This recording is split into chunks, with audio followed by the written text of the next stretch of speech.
ይኸውላችሁ 2012 ከ2009 እስከ 2012 ባርሴሎናዎች ዓለምን ዶሚኔት ያደረጉበት ጊዜ ነበር።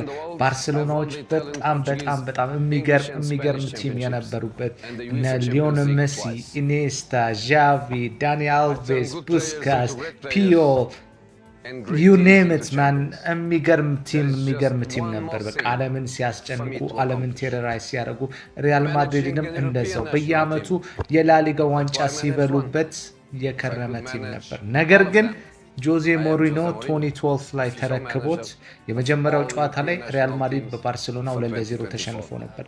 ግን ከዛ በኋላ ጆዜ ሞሪኖ በ100 ነጥብ ባርሴሎናን በ9 ነጥቦች በመብለጥ አስቡት፣ በ9 ነጥብ በመብለጥ የላሊጋው ሻምፒዮን ሆኗል። ከነዛ ሁሉ ዲዛስተር አመታት ሞሪኒዮ መጥቶ ሪያል ማድሪድን ለውጧል።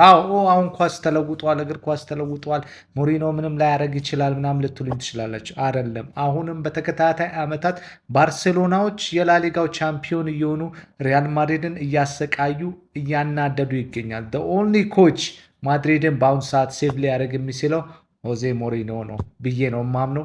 በዚህ ዓመት ጆዜ ከመጣ ሪያል ማድሪድ ወደ ቀድሞ ሀያልነቱ ይመለሳል ብዬ ተስፋ አደርጋለሁ። በተለይ ይፎካከራል ከባርሳ ጋር በእንደዚህኛው ዓመት በ14 ነጥብ ምናምን ልዩነት አይደለም ጨዋታው ውድድሩ የሚያልቀው። አትሊስት ቻምፒዮን ሆኖ አትሊስት ተፎካካሪ ሆኖ የሚገርም ተፎካካሪ ቲም ይሰራል ብዬ እጠብቃለሁ። ከፍሎሬንቲኖ ፔሬዝ ጋር ሚቲንግ ነበራቸው። አይ ዊሽ ዲስ ሰመር ሪያል ማድሪድ ጆዜ ሞሪኖን ቢያስፈርምና ሪያል ማድሪድ ካለበት ቀውስ ያወጣል ብዬ እማምነው አሰልጣኝ እሱ ብቻ ነውና ለማንኛውም ይመቻችሁ።